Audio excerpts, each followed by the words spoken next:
আপোনাক ওপেন সাৰ্জাৰি লাগিব নে ল্যাপ্ৰোস্কোপিক সাৰ্জাৰি লাগিব হেতু কেনেকৈ ডিসাইড কৰা যায় হেতু ডক্টৰে নিজে অকলে ডিসাইড কৰে নে পেশেন্টৰ লগত ডিসকাস কৰিব লাগে হেতু ডিসিজন বেমাৰ লৈ হয় নে ওজন লৈ হয় নে বয়স লৈ হয় নমস্কাৰ মই ডক্টৰ যশোধন ডেকা মই গাইনি ল্যাপ্ৰোস্কোপিক সাৰ্জন নলবাৰী মেটাৰনিটি হস্পিটেলত আৰু এন্ডোমেট্ৰিওসিস স্পেশালিষ্ট হয় আমি আজি ডেটত বিভিন্ন ঠাইৰ পৰা বিভিন্ন পেশেন্ট পাওঁ যোনে আমাৰ ওচৰত ভয়ত আহে কি তেওঁলোকক ইমাৰ্জেন্সিত অপাৰেশ্যন কৰিব কৈছে আৰু ওপেন সাৰ্জাৰি কৰিব কৈছে মই এটাই প্ৰশ্ন আপোনালোকক সুধিব খোজো এই ডিসিশনটো ডক্টৰে নিজে ল'ব লাগে নে আপোনালোকৰ লগত ডিসকাস কৰি ল'ব লাগে আজিৰ যুগত আমাৰ মতেৰে সকলো ডিসিজন পেশেন্টৰ লগত সব ইনফৰমেশন শেয়াৰ কৰাৰ পিছতহে ল'ব লাগে আজিৰ যুগত য'ত আমি ৰবটিক্সৰ কথা পাতি আছো ওপেন সাৰ্জাৰিৰ ইণ্ডিকেশনছ বহুত কমি গৈছে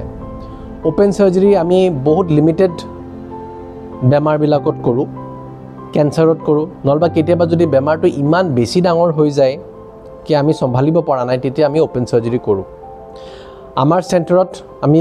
বহুত প্ৰাউডলি ক'ব পাৰোঁ that up to 99% সাৰ্জাৰি আমি সকলো ল্যাপ্ৰোস্কোপিকলৈ কৰিবলৈ সক্ষম হৈছোঁ ল্যাপ্ৰোস্কোপি মানে আপোনালোকে সকলোৱে জানে কি পেটত মাত্ৰ 4-5টা ফুটা হয় ৰিকভাৰি বহুত ভাল হয় আৰু পেশেন্টে নেক্সট ডে ঘৰ যাব পাৰে আজি আমাৰ ওচৰত এজনী সৰু ছোৱালী এজনী আহিছে বহুত দূৰৰ পৰা ইয়েস তেওঁলোকক কোৱা গৈছিল কি ইমাৰ্জেন্সিত কৰিব লাগিব ওপেন সাৰ্জাৰি কৰি দিব লাগিব সিস্টটো বহুত ডাঙৰ হৈ গৈছে দ্যাট ইজ ইনকাৰেক্ট ইনফৰমেশন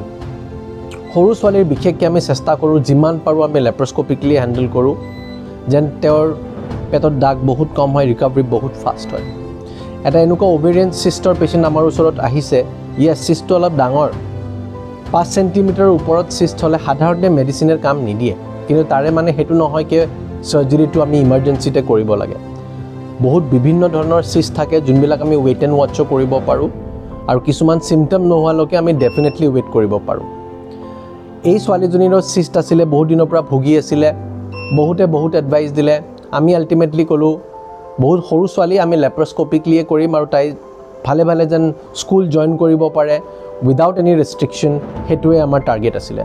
আৰু আজি পেশেন্টজনী বহুত হ্যাপি আমি সাৰ্জাৰি একদম সাকসেসফুলি কৰিছো আৰু তাই আজি ঘৰ উভতি যাবলৈ ৰেডি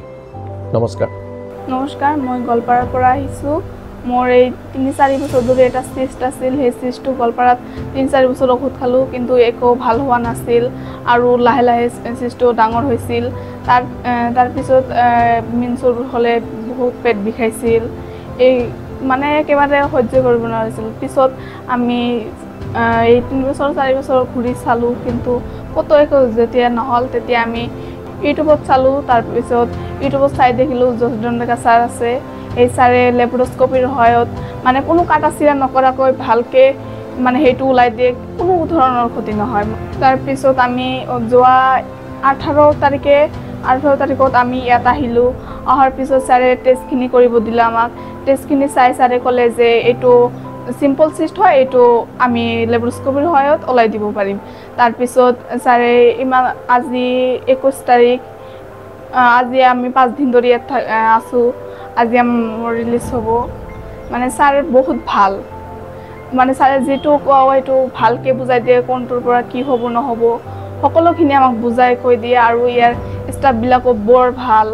মানে আমাক কিবা লাগে না লাগে কিবা অসুবিধা হৈ আছে নেকি বাৰে বাৰে বাইদেউসকলে আমাক খবৰ লৈ যায় তাৰ পিছত চাবাচিকন আছে ভাল মানে সকলো দিগত ভাল আছে